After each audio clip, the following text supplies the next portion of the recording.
Some men carry their hatred beyond the grave, refusing to let death settle old scores. The stone walls of Altiplano Federal Prison had witnessed countless horrors, but nothing prepared Father Miguel Sandoval for what unfolded during the Christmas charity event of 2019. 200 guests, politicians, journalists, clergy, had gathered in the main courtyard when two figures emerged from the shadows of the East Corridor. Miguel's blood turned to ice as he recognized them, Arturo Beltrán Leyva and Joaquín El Chapo Guzmán, standing face to face for the first time in over a decade. The impossible part? Both men had been declared dead years ago. As Beltrán Leyva's voice echoed through the courtyard, publicly shaming his former partner with words that cut deeper than any blade, the entire room fell into an unnatural silence. Then came Chapo's response, 3 words so cold, so final, that even the most hardened criminals stepped back in fear. Miguel, a man who had counseled killers and comforted the damned for 30 years, found himself questioning everything he thought he knew about life, death, and the price of betrayal. What happens when the dead refuse to stay buried, and old vendettas transcend the boundaries between worlds? Before we jump back in, tell us where you're tuning in from, and if this story touches you, make sure you're subscribed because tomorrow I've saved something extra special for you. Miguel's hands trembled as he clutched his rosary, the familiar weight of the silver cross doing nothing to anchor him in this moment that defied every law of nature he'd spent 5 decades accepting. The courtyard had transformed into something resembling a medieval tableau, 200 souls frozen in collective terror, their Christmas spirit evaporating like morning mist. "You always were a coward, Joaquín," Beltrán Leyva's voice carried with unnatural clarity across the stone expanse, each syllable dripping with the venom of old wounds. "Hiding behind your tunnels, your bribes, your purchased loyalty, but you couldn't hide from what you did to my family." Miguel forced himself to breathe, his seminary training warring with the evidence before his eyes. He had buried Arturo Beltrán Leyva himself. Well, not literally, but he had been present at the memorial service in 2009, had spoken words of reluctant forgiveness over a man whose sins had stained half of Mexico with blood. And Chapo, the entire world had watched his trial, his conviction, his disappearance into the American prison system where he had allegedly died just months ago.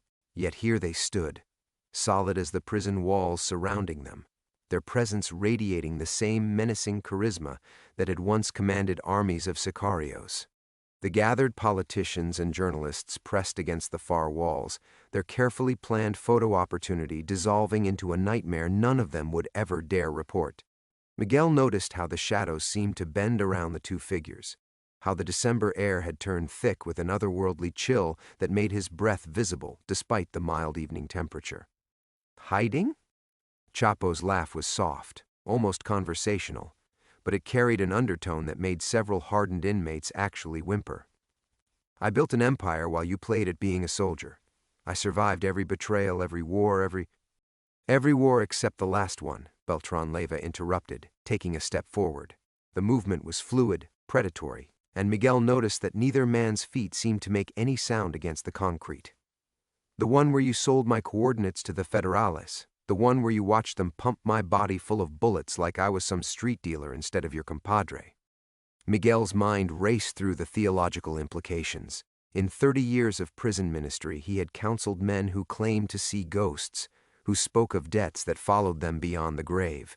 He had always attributed such visions to guilt, to psychological trauma, to the human mind's desperate attempt to process unbearable shame.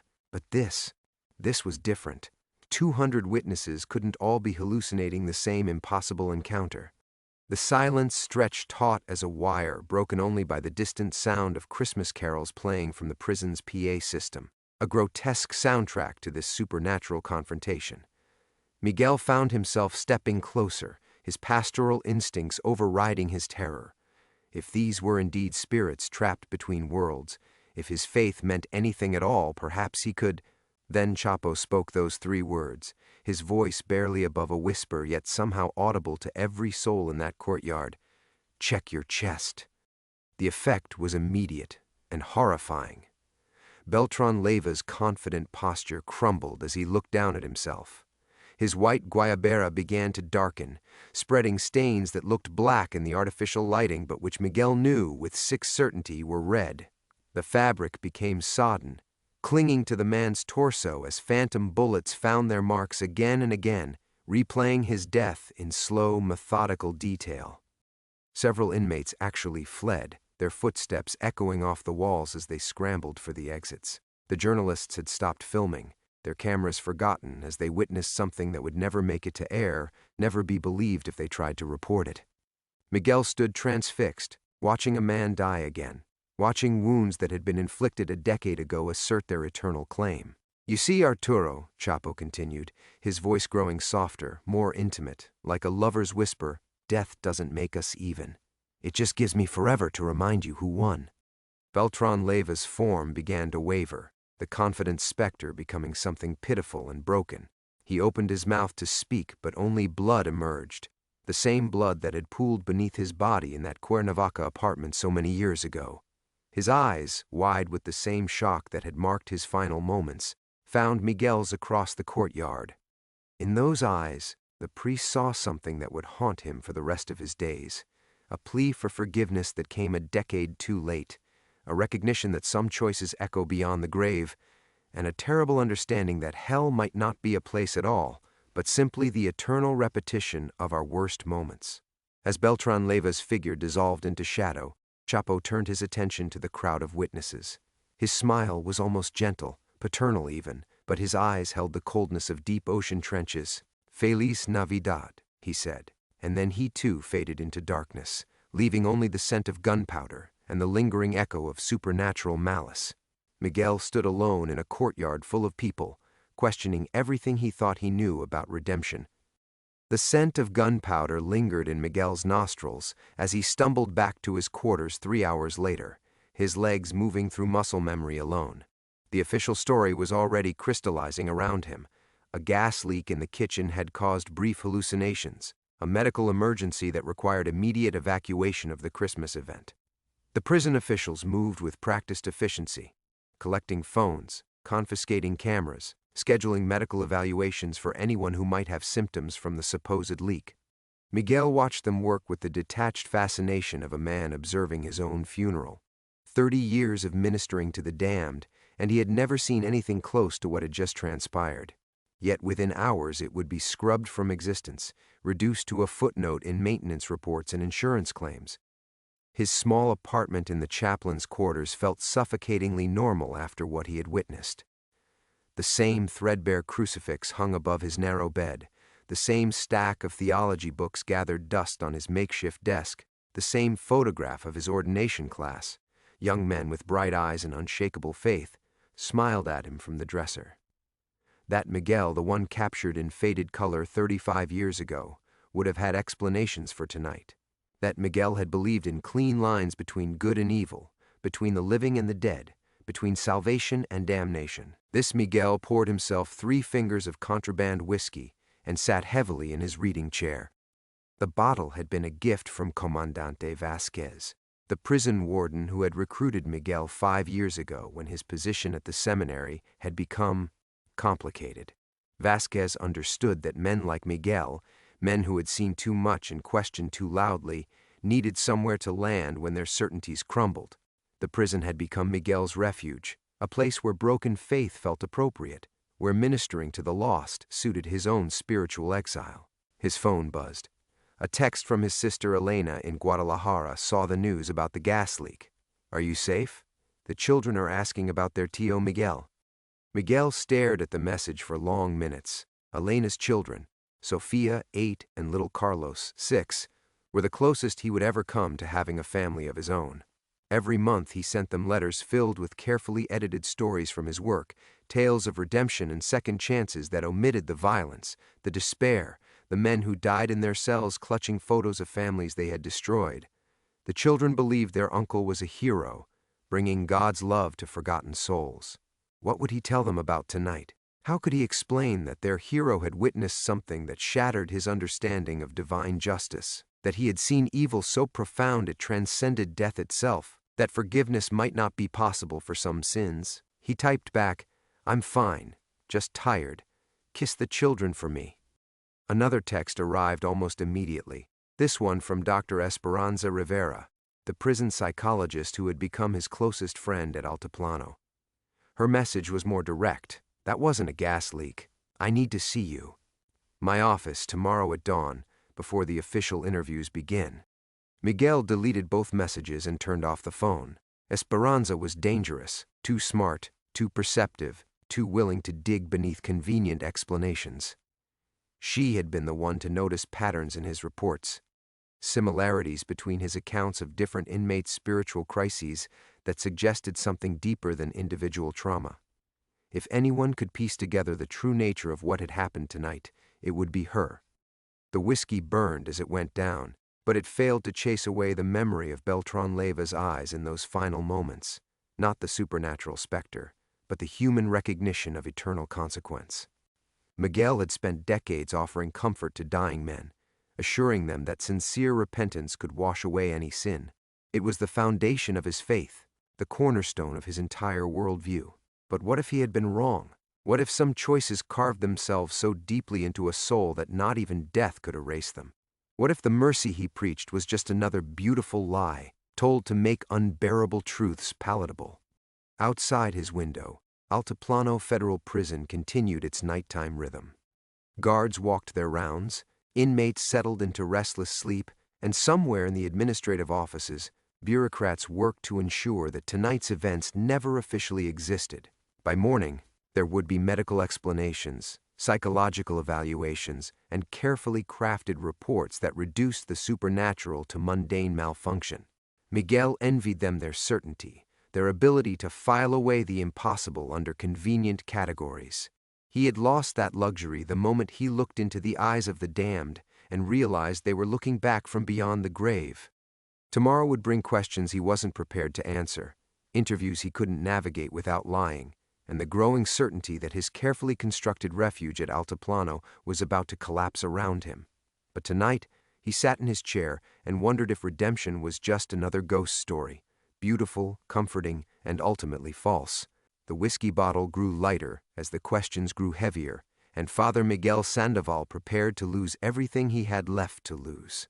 Dawn came too early and brought no absolution. Miguel woke slumped in his reading chair, neck cramped and mouth dry as parchment. The whiskey bottle lay empty at his feet like an accusation.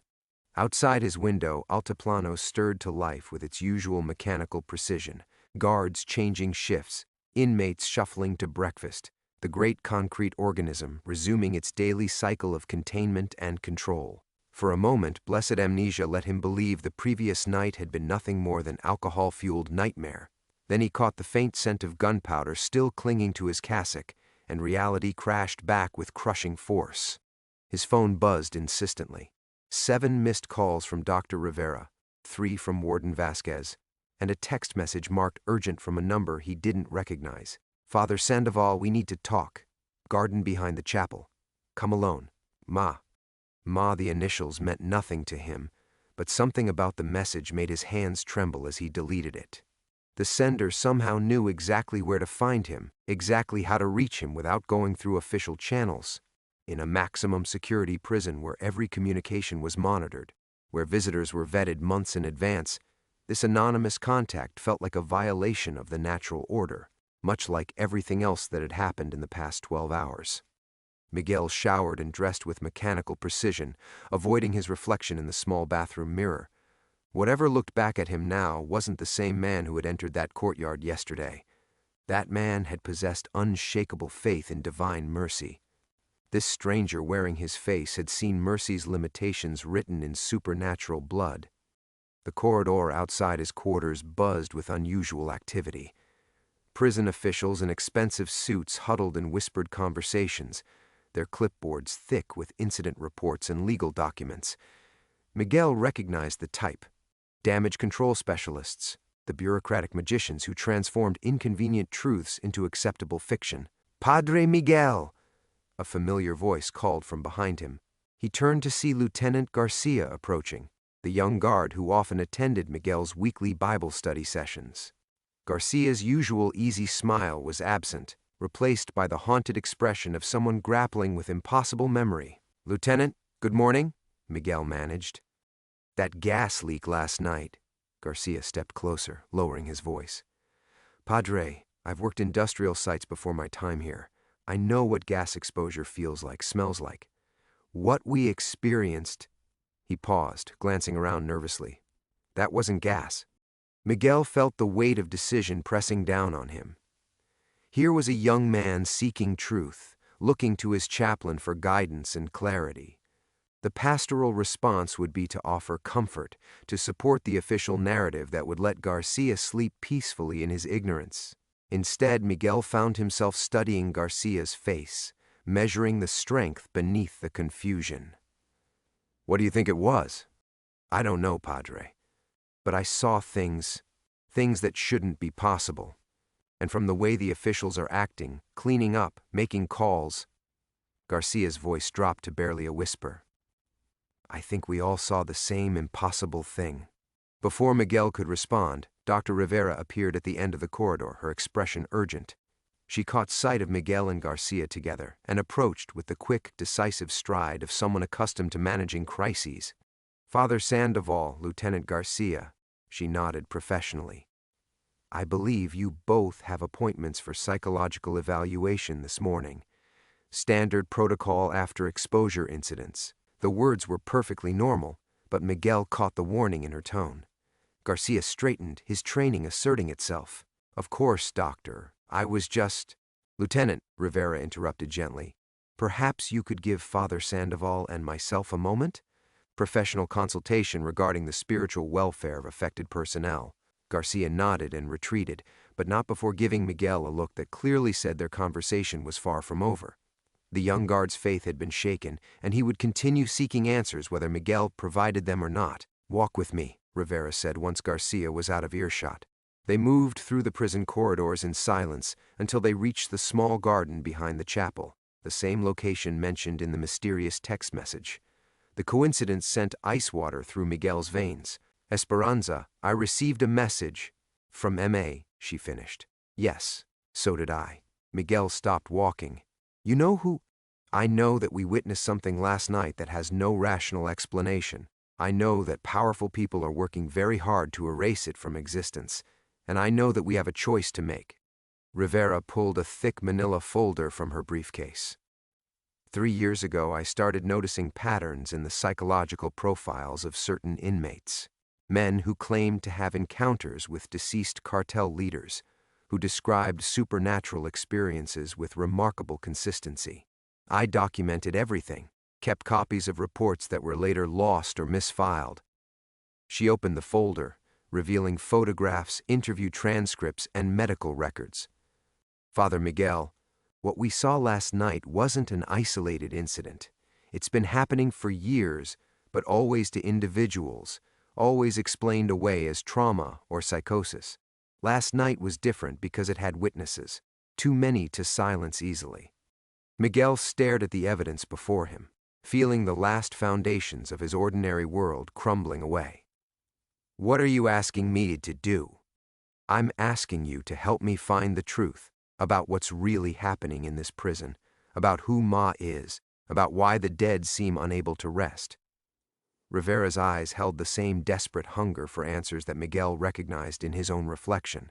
But I need to warn you, once we start down this path, there's no going back, no more comfortable ignorance, no more simple faith. From somewhere in the garden came the soft sound of footsteps on gravel.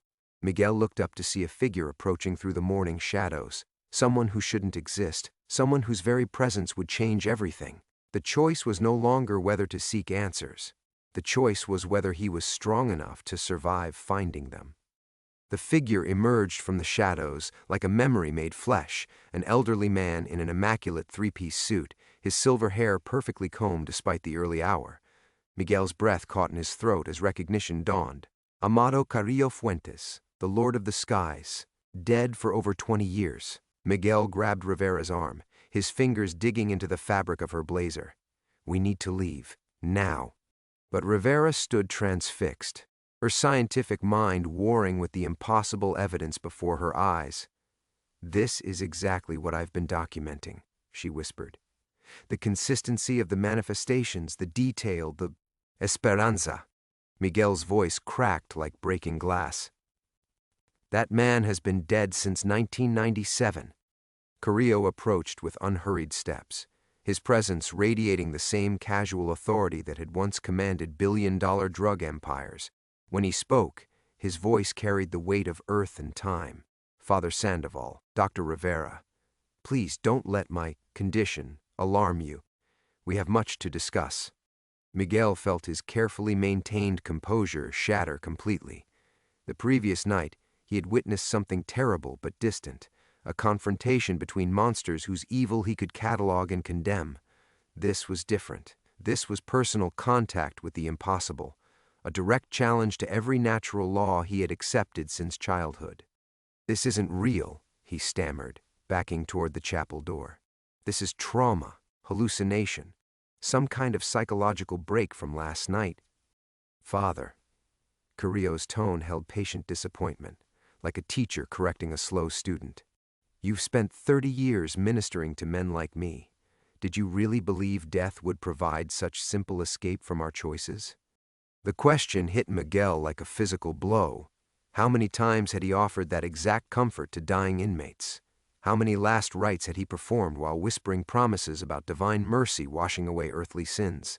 The foundation of his entire ministry rested on the assumption that death offered redemption, that genuine repentance could overcome any transgression. But standing before this specter of unrepentant evil, Miguel felt those certainties crumble into dust. Rivera stepped forward, her clinical instincts overriding her fear. "You're Ma Amato. But why contact us? What do you want?" Carrillo smiled with the indulgent warmth of a beloved grandfather, an expression that made Miguel's skin crawl. "I want to offer you the truth, doctor. The truth about this place, about what happens to men like me when the world believes we've found peace in death." His eyes shifted to Miguel. "The truth about whether redemption is possible for sins that reshape the very fabric of reality." Miguel's legs felt weak. Everything he had built his life upon, his faith, his calling, his understanding of divine justice, was being systematically destroyed by forces beyond his comprehension. The comfortable theology of forgiveness and second chances couldn't accommodate the supernatural persistence of evil standing before him. "I can't," he whispered. "I can't be part of this, whatever this is." "You already are part of it, Father," Carrillo replied gently. "The moment you witnessed last night's reunion between old friends, you became entangled in something much larger than yourself. The only question now is whether you'll seek understanding or remain willfully blind." Miguel thought of his sister Elena, of little Sofia and Carlos with their innocent faith in their heroic uncle. He thought of Lieutenant Garcia and the other guards who looked to him for spiritual guidance. He thought of the hundreds of inmates who confessed their sins to him, seeking absolution he was no longer certain he could provide. If we help you," Miguel's voice barely rose above a whisper, "what happens to everything else? My ministry, my faith, my ability to offer hope to the living?"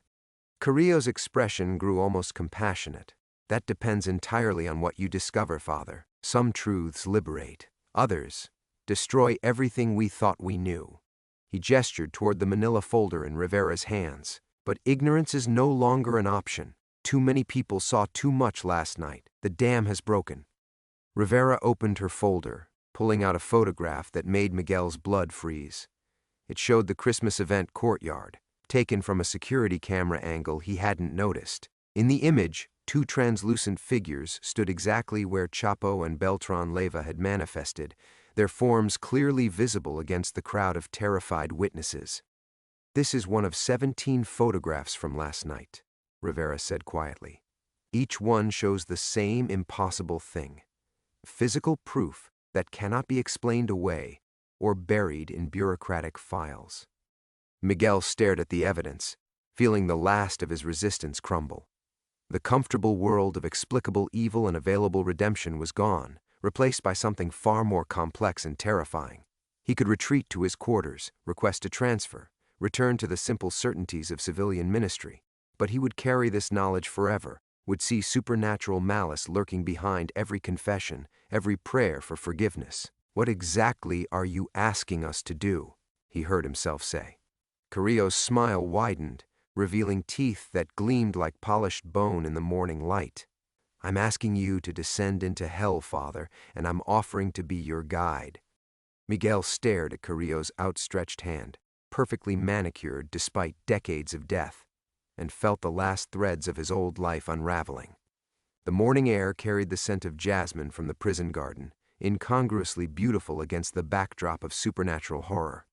Behind him lay everything familiar: his quarters, his books, his carefully ordered understanding of good and evil, ahead stretched an abyss of impossible truth. "I need guarantees," Miguel said, surprised by the steadiness of his own voice. "Protection for the guards who witnessed this, for Dr. Rivera, for anyone else who gets pulled into this investigation." Carrillo lowered his hand but nodded with what appeared to be genuine respect. "You negotiate terms with the dead, Father. Interesting. Yes, certain protections can be arranged. My influence extends beyond the grave in ways that might surprise you." Rivera clutched her folder tighter. "What exactly are we agreeing to investigate? What happened last night was just the beginning, wasn't it?" "Altiplano isn't just a prison, Doctor," Carrillo replied. "It's a nexus, a place where the boundaries between life and death have grown permeable. The men who built their empires on blood and fear don't simply fade away when their bodies fail. We remain bound to the scenes of our greatest triumphs and darkest choices." Miguel felt his theological training reassert itself despite the circumstances. "But why here? Why this place specifically?" "Because this is where they brought us all eventually." Carrillo's voice carried bitter amusement. "El Chapo, the Beltrán Leyva brothers, dozens of others. They thought these walls could contain what we had become. They were wrong. Death is just another form of imprisonment, Father, and we've always been very good at escape." The implications crashed over Miguel like a physical weight. If Carrillo was telling the truth, then Altiplano wasn't a rehabilitation facility or even a simple prison. It was a supernatural battlefield where the living and dead continued ancient wars. Every inmate he had counseled, every confession he had heard, every prayer he had offered had taken place in the shadow of something far darker than he had ever imagined. "The other manifestations Rivera documented," Miguel said slowly. "How many entities are we talking about?" "Dozens," Rivera answered before Carrillo could respond. "I have reports going back 3 years, inmates claiming to receive orders from deceased cartel leaders, guards reporting impossible encounters during night shifts. Even some of the administrative staff have filed complaints about supernatural harassment that were immediately buried." Miguel thought of Lieutenant Garcia's haunted expression, of the young man's desperate need for answers. How many others were struggling with similar impossible memories? How many were questioning their own sanity because the official narrative demanded they deny what they had witnessed? "There's something else," Carrillo continued, his tone growing more serious. "The manifestations are becoming stronger, more frequent.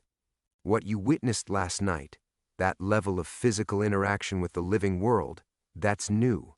We're growing more powerful, more capable of affecting the material realm." "Why?" Rivera asked. "What's changed?" Carrillo's smile faded entirely. "That, Doctor, is what we need to discover together. Someone or something is feeding us energy, allowing us to maintain coherent consciousness beyond death, and I believe they have plans that extend far beyond this prison's walls." Miguel felt the weight of decision settling on his shoulders like a lead cloak. Everything rational screamed at him to run, to request immediate transfer, to pretend none of this was happening.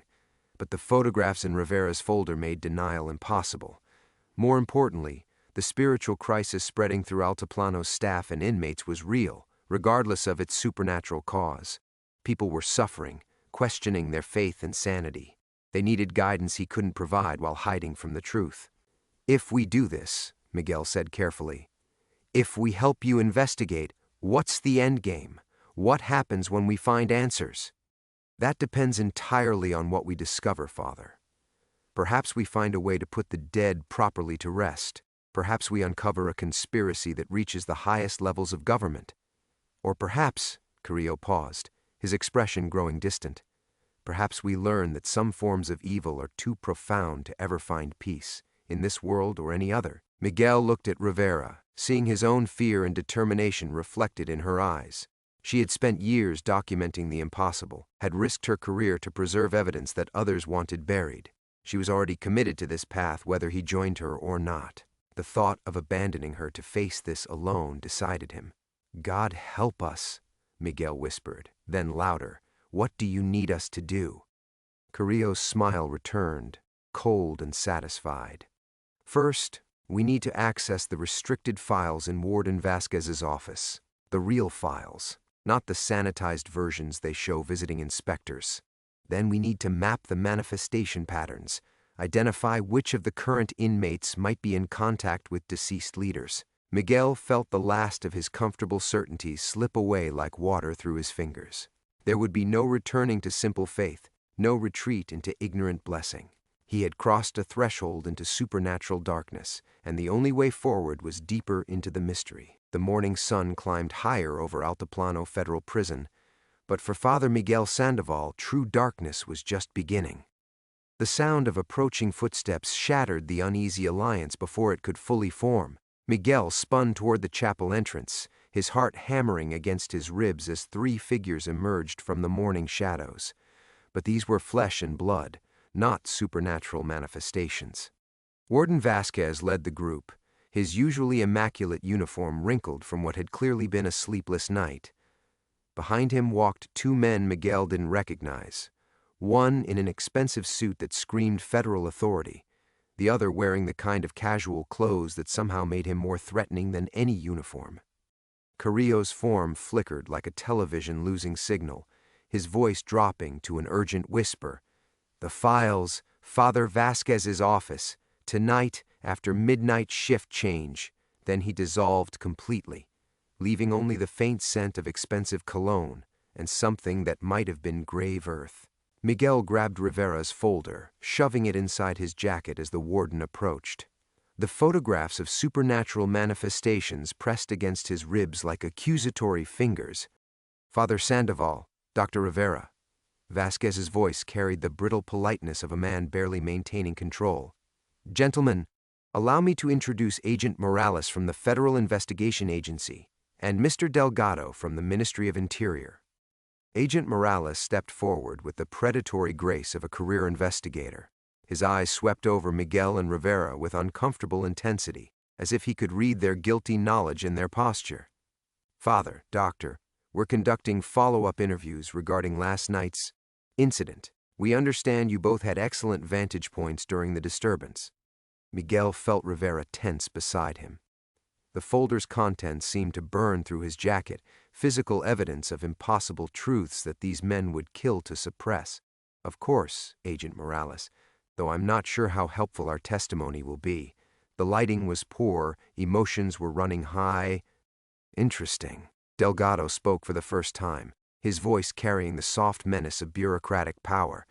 "Because we have reports suggesting the disturbance involved unusual elements. Psychological manipulation, perhaps mass hysteria triggered by carefully orchestrated performance art." Rivera found her voice.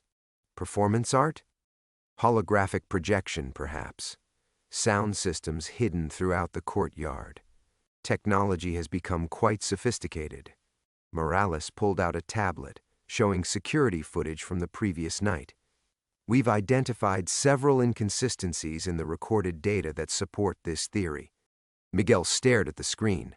The timestamp showed the exact moment of the confrontation between Chapo and Beltrán Leyva, but the image revealed only an empty courtyard filled with panicking witnesses. No ghostly figures, no supernatural manifestation, just terrified people reacting to nothing visible. "The recordings have been altered," Rivera whispered, too quiet for the officials to hear. But Morales caught it anyway. "Doctor, you seem to have strong opinions about our investigation. Perhaps you'd be willing to share any additional evidence you might have collected?" The question landed like a trap snapping shut. Miguel realized with crystalline clarity that this wasn't a routine follow-up interview. It was a fishing expedition. These men knew that witnesses had potentially gathered proof of supernatural activity, and they were here to confiscate or destroy it. "Dr. Rivera has been helping me counsel the guards who witnessed the disturbance," Miguel said, stepping slightly in front of her. "Their spiritual welfare is my responsibility. Any discussions we've had fall under pastoral confidentiality. Delgado's smile was thin as a razor blade. Of course, Father. Though I should mention that national security concerns can sometimes override even religious protocols if evidence of terrorist activity or threats to public order were discovered. The threat hung in the air like smoke. Miguel understood perfectly: cooperate completely, or face charges that would strip away all legal protections. His ministry, his ability to help anyone, would become collateral damage in their cover-up operation. Perhaps, Warden Vasquez interjected diplomatically, we could schedule formal interviews for this afternoon? Allow everyone to prepare properly? Actually, Morales said, his attention fixing on Rivera's briefcase with laser intensity, I'd prefer to conduct a preliminary review now. Doctor, if you wouldn't mind sharing any notes or observations you've made? Miguel felt the moment crystallizing around them like ice. Rivera's years of documentation, the photographs proving supernatural activity, Carrillo's promised alliance, everything balanced on the edge of discovery and destruction. One wrong word, one visible sign of the folder hidden beneath his jacket, and their investigation would end before it truly began. But as he met Rivera's eyes, Miguel saw something that hadn't been there before: steel determination replacing scientific curiosity. She had made her choice in the few moments since the officials arrived. Of course, Agent Morales, Rivera said with perfect professional composure, though I'm afraid my preliminary notes are rather sparse. Mostly psychological profiles of affected personnel, standard trauma response protocols, nothing that would interest federal investigators. She opened her briefcase with theatrical cooperation, revealing only standard medical forms and psychological evaluation templates. The real evidence, the photographs, the interview transcripts, the documented patterns of supernatural activity, had somehow vanished. Miguel realized she had been preparing for this moment for years, had built multiple layers of protection around her impossible research. The folder he carried might be only one copy among many, hidden throughout the prison in places these agents would never think to search. The rules of their new world were becoming clear. Trust no one in authority, assume all communications were monitored, and always maintain plausible deniability. They were no longer investigators seeking truth. They were conspirators hiding from it. Agent Morales studied Rivera's briefcase contents with the methodical precision of a man who had built his career on finding what others tried to hide. His fingers moved through the psychological evaluation forms like a pianist testing unfamiliar keys, searching for the false note that would reveal deception. Standard protocols, he murmured, lifting a trauma response checklist toward the light. And yet, Doctor, we have reports of guards claiming they witnessed impossible phenomena. Surely such extreme psychological breaks would merit more detailed documentation. Miguel felt sweat gathering beneath his collar despite the morning chill. The folder pressed against his ribs seemed to pulse with its own heartbeat, each photograph a potential death sentence for their nascent investigation. He watched Rivera's face, marveling at her composure while terror clawed at his own throat. Mass hysteria events often produce remarkably consistent delusions among witnesses, Rivera replied with clinical detachment. The human mind abhors inexplicable chaos. When confronted with violence in poorly lit conditions, witnesses frequently construct elaborate explanations that feel more psychologically acceptable than random brutality. Delgado stepped closer, his bureaucratic smile never wavering. So you're saying the guards invented supernatural elements to cope with what they witnessed? I'm saying traumatized individuals often create shared narratives that help them process collective shock. It's well documented in psychiatric literature. Miguel recognized the brilliance of her strategy. She was using legitimate psychological theory to explain away the supernatural evidence, while simultaneously establishing plausible reasons for any lingering inconsistencies in witness testimony. But he also saw the dangerous game they were playing. One slip, one contradictory detail, and these men would tear apart everything they had worked to protect. Fascinating, Morales said, though his tone suggested anything but academic interest. And you, Father Sandoval? How do you reconcile your spiritual calling with such clinical explanations of your parishioners' experiences? The question struck like a physical blow. Miguel felt the weight of genuine theological crisis beneath the immediate tactical challenge. How could he minister to people experiencing supernatural persecution while publicly denying its reality? How could he offer spiritual guidance when he was actively conspiring to hide divine evidence from secular authorities? Faith and psychology often address different aspects of human suffering, Miguel said carefully. My role is to help people find peace and purpose regardless of the specific mechanisms underlying their distress. Whether someone believes they encountered the supernatural or recognizes their experience as trauma-induced hallucination, their need for spiritual support remains equally valid. Warden Vasquez shifted uncomfortably. Miguel noticed fresh worry lines around the man's eyes, the telltale signs of someone caught between competing pressures. The warden knew what really happened last night, had probably witnessed supernatural activity himself, but was being forced to participate in an official cover-up that made him complicit in denying reality. Well, Delgado said, snapping his tablet closed with bureaucratic finality, I believe we have sufficient preliminary information. We'll need to schedule formal interviews with all primary witnesses, review additional security footage, and conduct a thorough assessment of the facility's psychological support protocols. Of course, Miguel replied, though I should mention that many of the guards are still quite shaken, perhaps allowing a few days for emotional stabilization before formal questioning. Morales's smile held all the warmth of winter steel. I'm afraid national security concerns don't allow for extended delays, Father. We'll begin comprehensive interviews tomorrow morning. I trust you'll encourage full cooperation from all personnel under your pastoral care. The threat was unmistakable. Miguel understood that any attempt to coach witnesses or prepare them for questioning would be interpreted as obstruction of justice. Yet abandoning the guards to face interrogation without warning felt like betraying his spiritual responsibilities. I'll certainly emphasize the importance of honesty and cooperation, Miguel said, the words tasting like ash in his mouth. As the officials prepared to leave, Rivera closed her briefcase with deliberate calm. Gentlemen, if you need any additional psychological assessments or trauma counseling protocols, I'm at your disposal. The welfare of Altiplano's personnel is my primary concern. After the men departed, Miguel and Rivera stood in silence for several long moments. The chapel felt different now, no longer a sanctuary but a staging area for clandestine operations that would have been unthinkable just 24 hours earlier. They know, Rivera said quietly. They know something supernatural is happening here, and they're actively working to suppress evidence. Miguel nodded, feeling the folder's weight shift against his ribs. Which means Carrillo was right. This goes far beyond prison walls. Someone with significant government connections has been covering up supernatural activity for years. Tonight, Rivera whispered, Vasquez's office. If we're going to find answers before they shut us down completely, it has to be tonight. Miguel thought of Lieutenant Garcia and the other guards who would face interrogation tomorrow, their sanity and careers hanging in the balance. He thought of his sister Elena, who still believed her brother was a simple prison chaplain bringing comfort to the lost.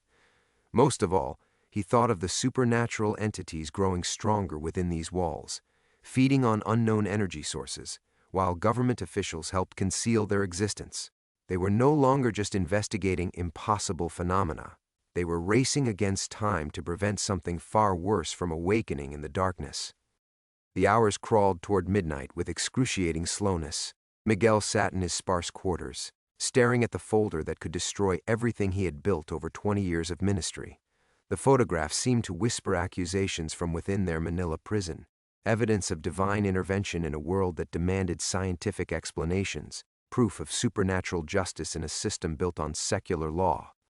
His hands trembled as he opened to the clearest image, Arturo Beltrán Leyva's ghostly form towering over the cowering figure of El Chapo, both men radiating an otherworldly malevolence that the camera had somehow captured despite their ethereal nature. Every rational fiber of his being screamed that this was impossible, a trick of light and shadow and desperate imagination, but he had seen their eyes, had felt the temperature drop when they materialized, had watched hardened criminals flee in terror from something that transcended earthly understanding of power and vengeance. A soft knock interrupted his spiraling thoughts. Rivera slipped through the door like a shadow, her medical bag replaced by a compact toolkit that suggested skills far beyond psychological counseling. "The night shift supervisor is Lieutenant Moreno," she whispered. "He's sympathetic, lost 2 brothers to cartel violence. He'll give us 30 minutes in Vasquez's office, but after that, we're on our own." Miguel's throat felt lined with sandpaper. "What exactly are we looking for?" Carrillo mentioned restricted files, records they don't show inspectors. Rivera's eyes held a determination that both inspired and terrified him. Death records, transfer documents, anything that might explain how deceased cartel leaders are manifesting with increasing physical presence. They moved through corridors that felt alien in the darkness, past cells containing men whose crimes had shaped Mexico's bloody recent history. Miguel found himself wondering how many of these inmates were in communication with dead associates, how many supernatural conferences were conducted in whispers between midnight and dawn. Lieutenant Moreno waited by the administrative wing entrance, his young face etched with premature lines of stress and grief. 15 minutes past midnight, the cameras cycled to backup mode for routine maintenance, he said without preamble. "That gives you a 28-minute window. After that, I can't help you." Miguel felt his last opportunity for retreat evaporating. Once they entered Vasquez's office, once they accessed classified files, they would cross from passive observation into active conspiracy against federal authorities. There would be no explaining their presence, no claiming innocent curiosity. "Lieutenant," Miguel said quietly, "what you witnessed last night, do you believe it was real?" Moreno's laugh held no humor. "Father, my brothers died fighting ghosts made flesh, sicarios who should have been in morgues, cartel leaders who kept issuing orders months after their supposed deaths. Real doesn't matter anymore. What matters is survival." They reached the warden's office as the security cameras blinked from active red to dormant amber. Rivera produced a collection of small tools that definitely weren't standard medical equipment, working the electronic lock with practiced efficiency that raised uncomfortable questions about her past. The office felt like a shrine to institutional authority. Diplomas, commendations, photographs with various government officials, all arranged to project competence and integrity. But Rivera moved directly to the filing cabinets behind the desk, her tools finding purchase in locks that were supposed to be impregnable. "Here," she breathed, pulling out a thick folder marked with federal classification codes that made Miguel's blood freeze. "Supernatural Activity Suppression Protocol. Altiplano Implementation Guidelines." Miguel's faith in governmental rationality collapsed entirely as Rivera spread the documents across Vasquez's desk. Page after page detailed official procedures for documenting, concealing, and managing supernatural manifestations within federal facilities. There were psychological evaluation forms specifically designed to discredit witnesses, media suppression protocols, and most chilling of all, authorization procedures for eliminating personnel whose testimony could compromise national security. "My God," Miguel whispered, reading a memorandum dated 3 months earlier. "They're not just covering up supernatural activity, they're facilitating it." Rivera's face had gone pale in the desk lamp's glow. "Look at this transfer log. Inmates with documented supernatural contacts are being relocated to specific facilities across the country. They're not trying to stop the manifestations. They're studying them, controlling them." The implications crashed over Miguel like a tsunami of revelation. The government wasn't fighting supernatural infiltration of the prison system, they were weaponizing it, turning ghostly vengeance into a tool of social control. Dead cartel leaders weren't returning randomly. They were being summoned, directed, used to terrorize and manipulate the living. A sound in the outer corridor froze them both. Footsteps, moving with purpose toward the administrative wing. Someone was coming, and they were still surrounded by evidence that would guarantee their immediate elimination as threats to national security. Miguel realized with crystalline terror that they had walked directly into a trap, that their investigation had been monitored and guided from the beginning. The ordeal wasn't just beginning, it had been orchestrated specifically for them. The footsteps stopped directly outside the office door. Miguel's heart hammered against his ribs as Rivera frantically gathered the scattered documents, her hands shaking for the first time since he'd known her. The classified folders seemed to multiply in the lamplight, evidence of governmental conspiracy spreading across the warden's desk like accusations of treason. A key turned in the outer lock. The window, Rivera hissed, but Miguel knew they were 3 stories up with nowhere to run. The footsteps resumed, closer now, accompanied by the low murmur of voices discussing security protocols and containment procedures. Miguel grabbed the nearest document, a transfer authorization for inmates with Level 4 supernatural contact, and shoved it inside his jacket alongside the original photographs. Rivera was still scrambling to return files to their proper folders when the office door handle began to turn. The lights blazed on with blinding intensity. Agent Morales stood in the doorway, flanked by 3 federal agents Miguel didn't recognize, their weapons drawn but lowered in a display of controlled menace. Behind them, Warden Vasquez looked like a man attending his own funeral, his face gray with the pallor of complete defeat. "Dr. Rivera, Father Sandoval." Morales's voice carried the satisfaction of a predator who had cornered wounded prey. "I was hoping we wouldn't find you here." Miguel felt his 20 years of ministry dissolving in real time, the stolen documents pressed against his chest like burning coals, each classified page a federal crime that would destroy not just his freedom, but his ability to help anyone ever again. The guards who trusted him, the inmates who sought spiritual guidance, Elena who still believed her brother was simply a humble prison chaplain, all of it crumbling because he had chosen to chase impossible ghosts. "Agents," Miguel said, his voice steadier than he had any right to expect. "I was counseling Dr. Rivera. She's been struggling with the psychological impact of yesterday's incident." Morales stepped into the office, his eyes cataloging every displaced file, every disturbed surface. Counseling. In the warden's office. At 12:30 in the morning. While accessing classified federal documents. Rivera closed her eyes, and Miguel watched her careful composure finally crack. 3 years of documenting supernatural activity, building networks of sympathetic personnel, developing strategies to protect witnesses from psychological evaluation, all of it exposed and worthless. "You were never investigating," she said with hollow realization. "You were hurting us, letting us gather evidence so you could eliminate everyone involved in one coordinated sweep." "Dr. Rivera," Warden Vasquez said quietly, "I'm truly sorry. They gave me no choice." Miguel understood with crystalline horror that Vasquez had been compromised from the beginning, forced to report on any personnel showing excessive interest in supernatural phenomena. Their midnight raid hadn't been discovered. It had been anticipated, facilitated, designed to provide legal justification for their arrest and removal. "The guards who witnessed yesterday's event," Miguel said, "Garcia, Mendoza, the others, are being transferred to different facilities as we speak," Morales replied. "Separated, reassigned, given new responsibilities that will prevent any coordinated testimony about imaginary supernatural encounters." Miguel felt his pastoral responsibilities shattering like glass. The men who had trusted him with impossible experiences were being scattered across Mexico's prison system, isolated and silenced, their sanity questioned, and their careers destroyed. He had failed them as completely as it was possible to fail anyone. "The inmates with supernatural contacts," Rivera said, her scientific curiosity persisting even in defeat. "What happens to them?" Morales smiled with bureaucratic satisfaction. "Relocated to facilities better equipped to manage their particular psychological disturbances. Places where their delusions can be properly treated and contained."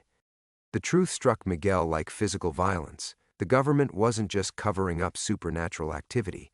They were harvesting it, concentrating inmates with spiritual connections in specialized facilities where their abilities could be studied, controlled, and potentially weaponized. Dead cartel leaders weren't manifesting randomly. They were being deliberately summoned by imprisoned associates whose gifts were being exploited by federal researchers. "You're creating supernatural weapons," Miguel whispered, "using the dead as tools of terror and control." "Father Sandoval," Morales said, "you're clearly suffering from the same psychological break affecting other personnel. Fortunately, we have excellent treatment facilities that specialize in trauma-induced paranoid delusions. Miguel realized that his sister Elena would never learn what really happened to him. The official report would describe a mental breakdown brought on by exposure to prison violence, a tragic but understandable collapse requiring long-term psychiatric care in an undisclosed location. His ministry would end not with martyrdom or meaningful sacrifice, but with a bureaucratic diagnosis that would erase his credibility and his ability to testify about anything he had witnessed. Rivera met his eyes across the destroyed office, and Miguel saw his own despair reflected in her face. They had discovered a conspiracy that reached the highest levels of government, evidence of supernatural phenomena being exploited for political control, proof that the dead could return to influence the living, and none of it mattered because no one would ever believe them. They had lost everything, and their defeat would ensure that countless others would suffer the same fate.